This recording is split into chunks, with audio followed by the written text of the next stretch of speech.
a lot of the women that came from like the caregiver program and then ended up working as a healthcare aide or licensed practitioner nurse, and ended up working in like say long-term care at the hospitals. During COVID, that was something that we heard they had a lot of challenges, not being able to get like, like the PPE, right? The proper equipment to care for their patients. But the ones who were not permanent residents yet were afraid to speak up. They were afraid that, if they complain, that they will lose their job. And it's not easy for them to be able to get a new work permit because their work permit is tied to their employer. So it's a closed work permit. They cannot work for anyone else while they're a temporary foreign worker. On the other hand, those who are already permanent residents or citizens, they have a little bit of a voice, right? So then they have a bit more courage to say, join their union.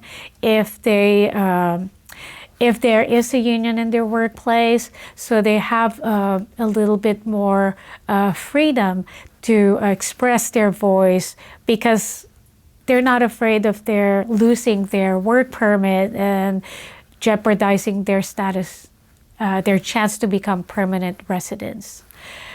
One issue also that they have voiced to Migrante as working for long-term care was the fact that because they are breadwinners supporting themselves here in Canada while supporting their families in the Philippines, working $15 per hour is not sufficient. So they're forced to work 2 or 3 jobs even, right? So they work 7 days a week just so that they're able to make ends meet and support themselves and their families back in the Philippines, right? And so when COVID happened and there was they were legislated to work only in one workplace, that was really difficult for them, right? So that was a challenge that they faced. Not being able to meet their financial needs of supporting themselves and their families back home. So that was a real challenge for them because it seems like they're still legislated into poverty. These women who were trained as nurses, as professionals back in the Philippines, there was no accreditation moving to Canada.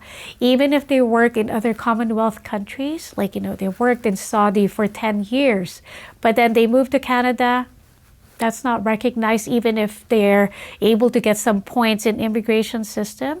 When they work here, they're legislated to work as caregivers. And then after 5 years of losing that practice in that profession, they would have had to go back to school. But they can't. They can't afford to because they have to survive.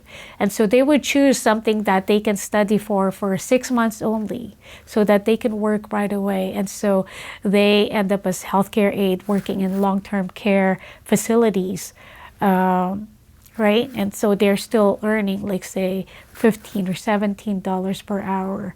But they're trained nurses, trained midwives, who have lost their profession because there's no accreditation. The temporary foreign workers, they come through the temporary foreign workers program, which was started with 3 streams. They could be either caregivers or temporary foreign workers working in different industries like hotel industry, food and service industry, or the seasonal agricultural workers, right?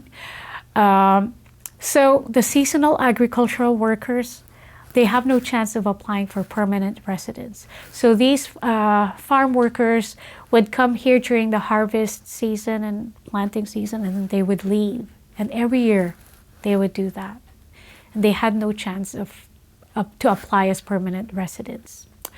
A lot of the Filipino temporary workers have come through the caregiver program, where 2 years, after completing of 2 years of the requirements of working as caregivers, they can be eligible to apply for permanent residence. And the same with the temporary foreign workers program in the hotel industry, food industry, they have the chance to apply as permanent residents. Where they become undocumented is, for example, if the employers do not renew their work permit, right? If they're not able to find a new employer, right? And their work permit and visa expires, that's where they become undocumented.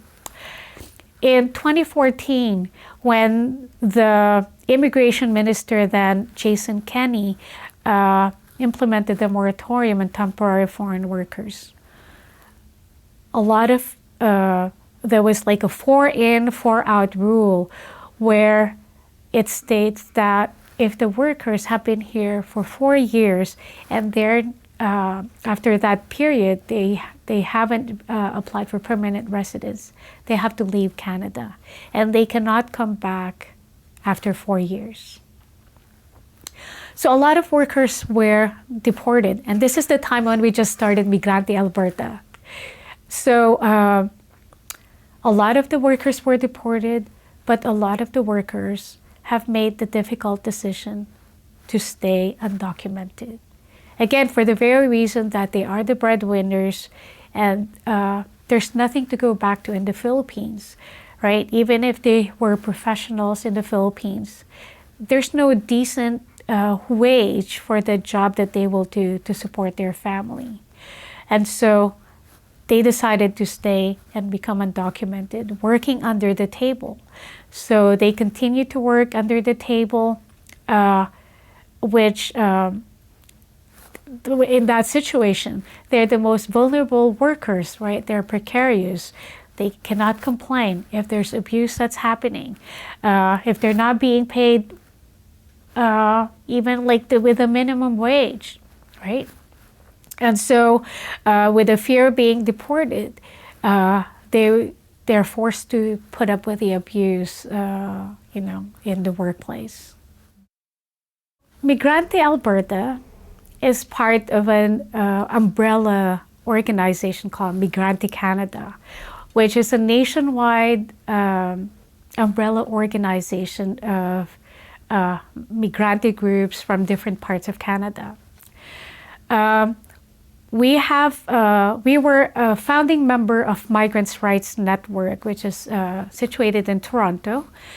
And so Migrants' Rights Network, along with different organizations across the country, have launched campaigns to support temporary foreign workers. One of these campaigns is regularization, which is a call on the federal government to grant permanent residence for those workers who have become undocumented. So workers who are here and have become undocumented.